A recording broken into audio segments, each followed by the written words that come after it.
وَالَّذِينَ يَقُولُونَ رَبَّنَا اصْرِفْ عَنَّا عَذَابَ جَهَنَّمَ. It's so beautiful, this category. There's a group of people Allah loves because the only thing, they just ask Allah, Ya Allah, I don't want to see Jahannam. I don't want to, take me away from Jahannam. I don't want to be turned away from it. إِنَّ عَذَابَهَا كَانَ غَرَامًا إِنَّهَا سَاءَتْ مُسْتَقَرًّا وَمُقَامًا. Its penalty is very heavy. It's a huge penalty. I can't bear it. I can't even think about Jahannam. It is a terrible place to be for a little while or for a long time. I have to explain this part to all of you. It is a terrible place to be, mustaqarran, for a little while, wa muqaman, long term. Now, there are some people, like I'm sure you've seen this on YouTube if you follow my videos. There was a young girl in Florida at a youth program. She asked me a question. She wrote it down. She said, I do a lot of haram things. But I'm not going to hell forever, right? Because I'm Muslim.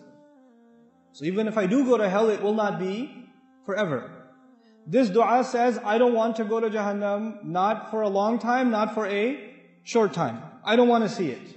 Allah loves the people who understand that they don't want any part of Jahannam, short or long.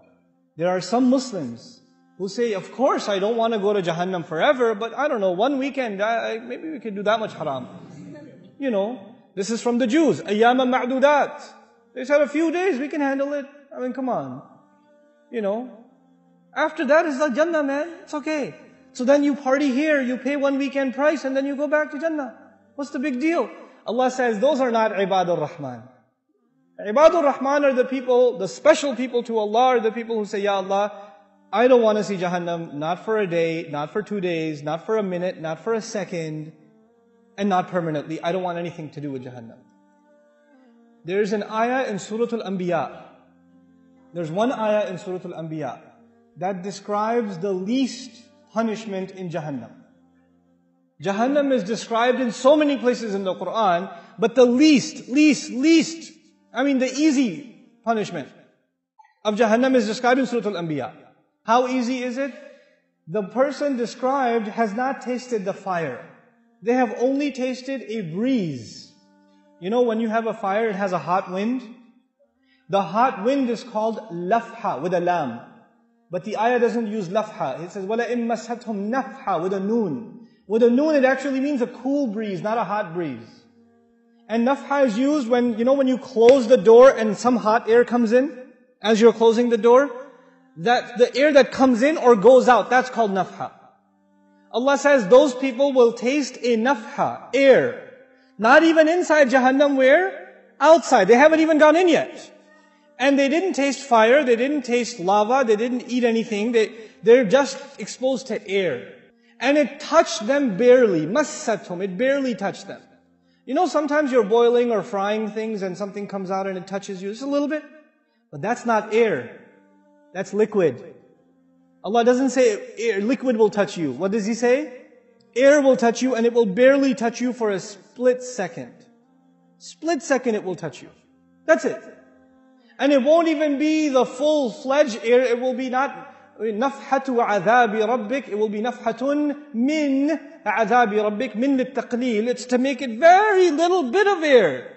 It's just tiny little bit. So it's not even the whole door was opened and the wind came in. It was like a tiny little, you know how you have window inside the window? A little bit of it opened and a little bit of an air came out and you felt it on your skin just for a split second. And then this is the only torture this person received. There is nothing else yet. And they're not even in hell yet. They're still outside. That's evident from the word nafha. He says, Ya waylana. The person swears, I have never felt more torture ever in my life. This is the worst. I must be in the worst part of hell. Wayl, the Rasul ﷺ describes wayl as the worst part of hellfire. So scary that hell itself is afraid of it. Jahannam is afraid of wayl. And this guy says, I must be in wayl. Ya waylana. He's not even inside yet. The Muslim understands, the believer, the student of Quran understands, إِنَّهَا سَاءَتْ مُسْتَقَرًّا وَمُقَامًا. I cannot be there for a little while and a long time. I know. I should not have the mentality of Bani Israel who said, لَن تَمَسَّنَا النَّارِ إِلَّا أَيَّامًا مَعْدُودَاتٍ. Just a few days, we can handle it. You know.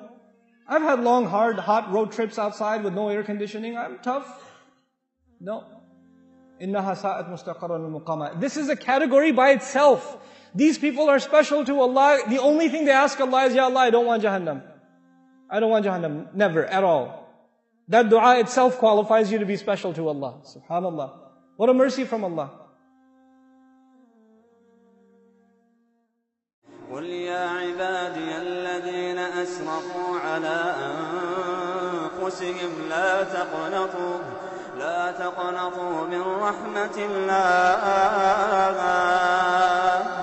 قل يا عبادي الذين أسرفوا على أنفسهم لا تقنطوا من رحمة الله. لا تقنطوا من رحمة الله. إن الله يغفر الذنوب جميعا. إن الله يغفر الذنوب جميعا. لا تقنطوا من رحمة الله. لا تقنطوا من رحمة الله. إن الله يغفر الذنوب. إن الله يغفر الذنوب. إن الله يغفر الذنوب جميعا. إنه هو الغفور الرحيم.